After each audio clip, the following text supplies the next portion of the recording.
Ladies and gentlemen, I finally present to you some images, some official images, showcasing the Rustlands Grand Prix with the star of the show himself, plus many other things. I'm very excited to talk about these with you people, so with that said, let's take a look.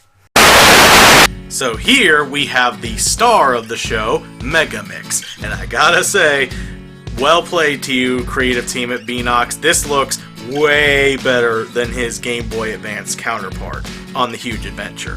It looks grotesque but awesome in all of the right ways.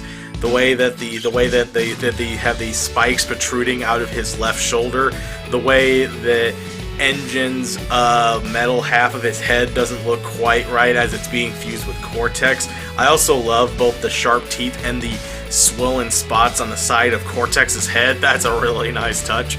And I also just love the way in which Tiny and Dingodile's body so unnaturally meshes together in a way that's, again, grotesque but very creative.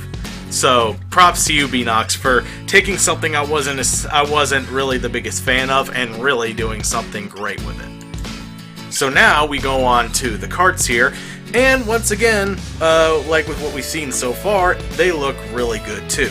If I had to pick which one was my personal favorite, it would probably have to be the one on the right, with the least favorite of mine being probably the one on the left. I mean, not to say the one on the left looks bad by any means, but it may be just a little too simplistic compared to the other two. But that could just be me, and who knows, that opinion might change over time. Before we move on, I do love that the one on the right has nitro, actual nitro gauges in its engine. That is a really nice touch. So, now we move on to the legendary skin roster. Starting from left to right, we have the legendary skin for Coco, which we actually saw a bit of in early data mines during the Winter Festival Grand Prix, but we never saw how it looked with color. But now we do, and I gotta say, once again, Beanox, it looks great. Keep up the good work. One other little detail I like about it is that this is the first legendary that has not only of a very different eye color, but two separate colored irises. That, to me, is a really creative touch. And over here, we have Nina Cortex, who is probably right up there as being my favorite of the legendary skins here, for one reason being purely the color scheme. Never did I think that pink would look good on Nina, but hey, once again, Beanox has certainly proved me wrong here.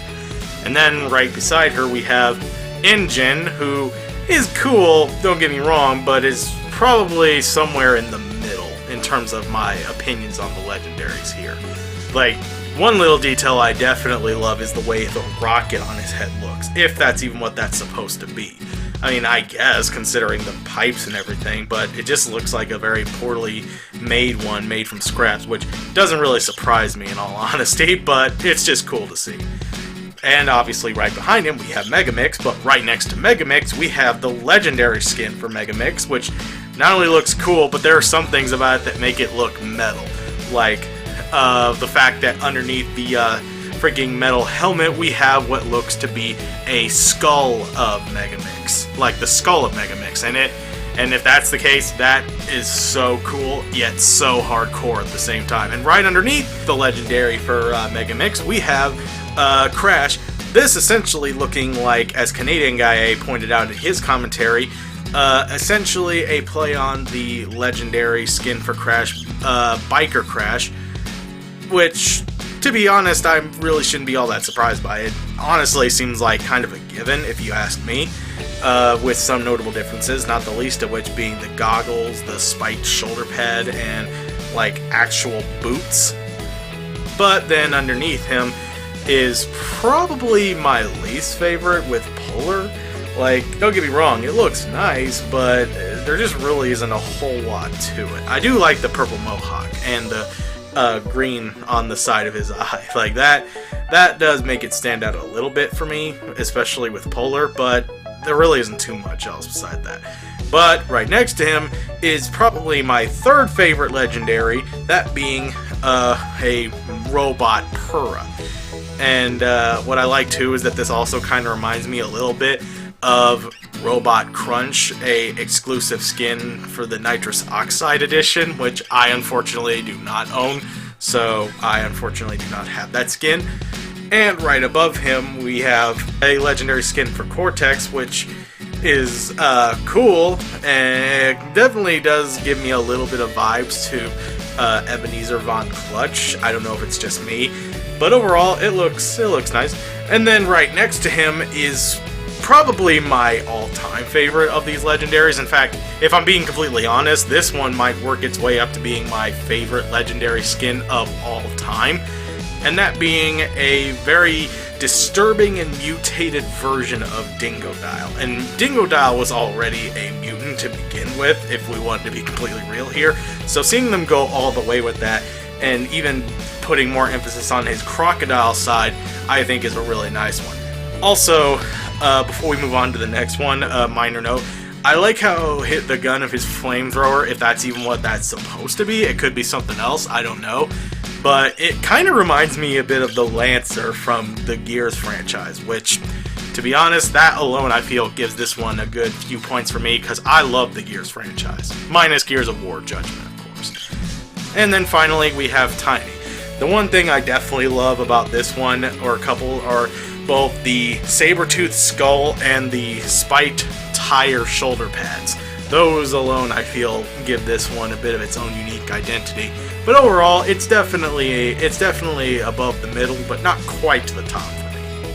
Also, on a minor note, we'll talk a bit more about the mask here in a bit and why I actually really like this design.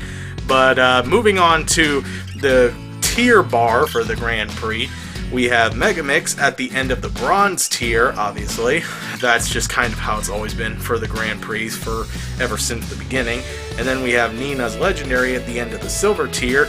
And at the gold tier, we have Megamix's Legendary.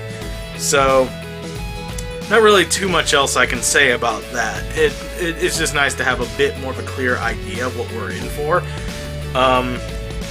Thankfully, well, I guess I should say not so thankfully, my favorite cart will not be unlockable until I reach the gold tier bar, which that's going to definitely take me some time to fill. But hey, given that once again we're having a Grand Prix that's going on for a total of 31 days up until February 16th, that'll give me more than enough time to not only fill that, but make sure I have a much higher score in the championship. So, to any Xbox One owners out there who play this on the regs like I do, be ready for me to dominate. So, remember when I said a few minutes ago about the whole mask thing? Well, that's because, and as Canadian Guy pointed out once again in his commentary, it basically looks like a mix between Aku Aku and Uka Uka's designs from both Crash of the Titans and its sequel, Mind Over Mutant, which, once again, is another great bit of Crash Bandicoot fan service right there, if you ask me. And the way they actually do it is once again both very meta, but also very creative. So, I don't really have too much else to say here. All I can say is that if you want a little bit more info of this, I would definitely recommend checking out Canadian Guy's video on the whole thing. He goes into a bit more detail, especially with the Easter eggs in the actual track itself. So, that's about all the time we got. So, with that said, I'm King Gargantuous, and I'll see you all next time.